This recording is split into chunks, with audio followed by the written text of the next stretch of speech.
नमस्कार। कैसे हैं आप सब? आप सबको मेरा नमस्कार।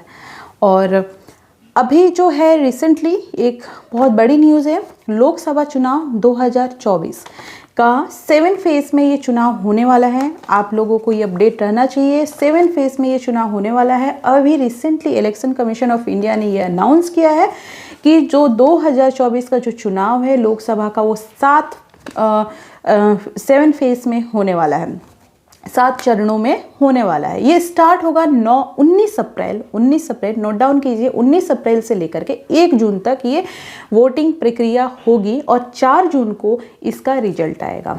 अगर मैं बात करूं, इस साल 97 करोड़ लोग वोट देने के लिए तैयार हैं। 97 करोड़ लोग मतदाता हैं, जिसमें अगर मैं बात करूं फीमेल और मेल की, तो महिलाओं की जनसंख्या 47.1 करोड़, जबकि मेल हैं, पुरुष हैं 49.7 करोड़। तो ये रेशियो है। उसके अलावा 19.7 करोड़ युवा है जो वोट देने के लिए तैयार है। ये आपको जानना चाहिए। कितने फेज़ में होनी है? 7 फेज़ में 19 अप्रैल से लेकर के 1 जून तक होगा और 4 जून को इसका रिजल्ट आएगा। पहला 19 अप्रैल पहला फेज़ 19 अप्रैल को होगा, सेकेंड 26 अप्रैल, थर्ड 7 मई, फोर्थ 13 मई, फिफ्थ 20 और 6 25 मई और 7वां चरण और अंतिम चरण 1 जून को होने वाला है। अगर मैं बात करूं कि इस साल जो 85 ईयर्स से ओल्ड हैं, बड़े हैं या फिर हैंडीकैप है, दिव्यांग हैं, ऐसे लोग जो वोट देने नहीं आ सकते हैं पोलिंग बूथ पे, उनके लिए आप घर पे फॉर्म भरवा करके उनको घर से भी वोट देने की सुविधा की गई है। तो ये आपको जानना चाहिए कि अगर 85 ईयर्स से बड़े हैं, बुजुर्ग हैं, अगर कोई दिव्यांग है, वो जो वोट देने नहीं आ सकते हैं, उनके लिए वो घर से भी वोट दे सकते हैं। ये बहुत अच्छी चीज़ है। लेकिन अगर उन्हीं में कोई ऐसे हैं कि नहीं, हम पोलिंग बूथ पे जा कर के वोट देंगे, तो उनके लिए वेंटिलेटर, व्हीलचेयर की भी सुविधाएं दी गई है। ये आपको इम्पॉर्टेंट जान लेना चाहिए। मैं बात करूं, इसके साथ साथ 4 स्टेट हो गए, उड़ीसा, सिक्किम, अरुणाचल प्रदेश और आंध्र प्रदेश। इसमें विधानसभा की भी चुनाव होनी है, जो चीज़ें इसी के साथ साथ विधानसभा की चुनाव भी होने वाली है।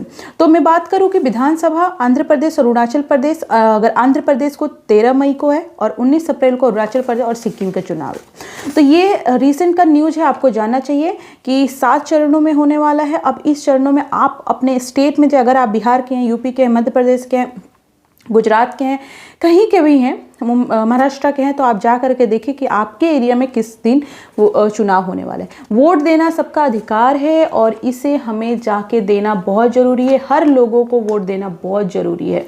ये अच्छी चीज़ है। बुजुर्ग जो जा नहीं सके वो घर से भी वोट दे सकते हैं, ये बहुत अच्छी चीज़ है। उसके अलावा इलेक्शन कमीशन ऑफ इंडिया ने ये भी बोला है कि जहाँ पर भी पोलिंग बूथ है वहाँ पर साफ़ सफाई भी होना ज़रूरी है। और कुछ भी ऐसी चीज़ें होती है, डायरेक्ट उनको इन्फॉर्म करें। ये चीज़ें अगर कोई वहाँ पे मार धाड़ और बहुत सारी चीज़ें, गुंडागर्दी भी होती है, उस चीज़ को जल्द से जल्द उस पर कार्रवाई की जाएगी। ये भी सारी चीज़ें की गई है। इम्पॉर्टेंट एक चीज़ और है, आज महिलाएं, आप समझ सकते हैं 47.1 करोड़ महिलाएं हैं। तो किसी भी सरकार को, कोई भी सरकार हो, अगर वो महिला को छोड़ता है, अगर महिला के लिए काम नहीं किया जाता है, तो ये आप समझ लीजिए कि आज अगर आप उस सीट पाने के लिए महिला का जो वोट है, वो मुझे लगता है कि बहुत ज़्यादा इम्पॉर्टेंट है। तो हर सरकार को महिलाओं को देखकर ही काम करना चाहिए और यही ज़रूरी है। तो ये 7 चरणों का चुनाव है। अभी रिसेंटली अनाउंसमेंट हुआ है। ये आपको देखें कि आपका क्षेत्र किस फेज़ में आएगा और कब चुनाव होगा। Thank you so much. अपने अधिकार को हमेशा, आप कहीं पर भी हों, वो जाकर वोट दें। ये हमारा अधिकार है, हमें वोट देना ही है, ताकि ये हमारा एक ऐसा राइट है। और आपको पता है कि हमारा देश एक डेमोक्रेटिक कंट्री है और जिसमें पीपल ही सबसे पावरफुल होता है।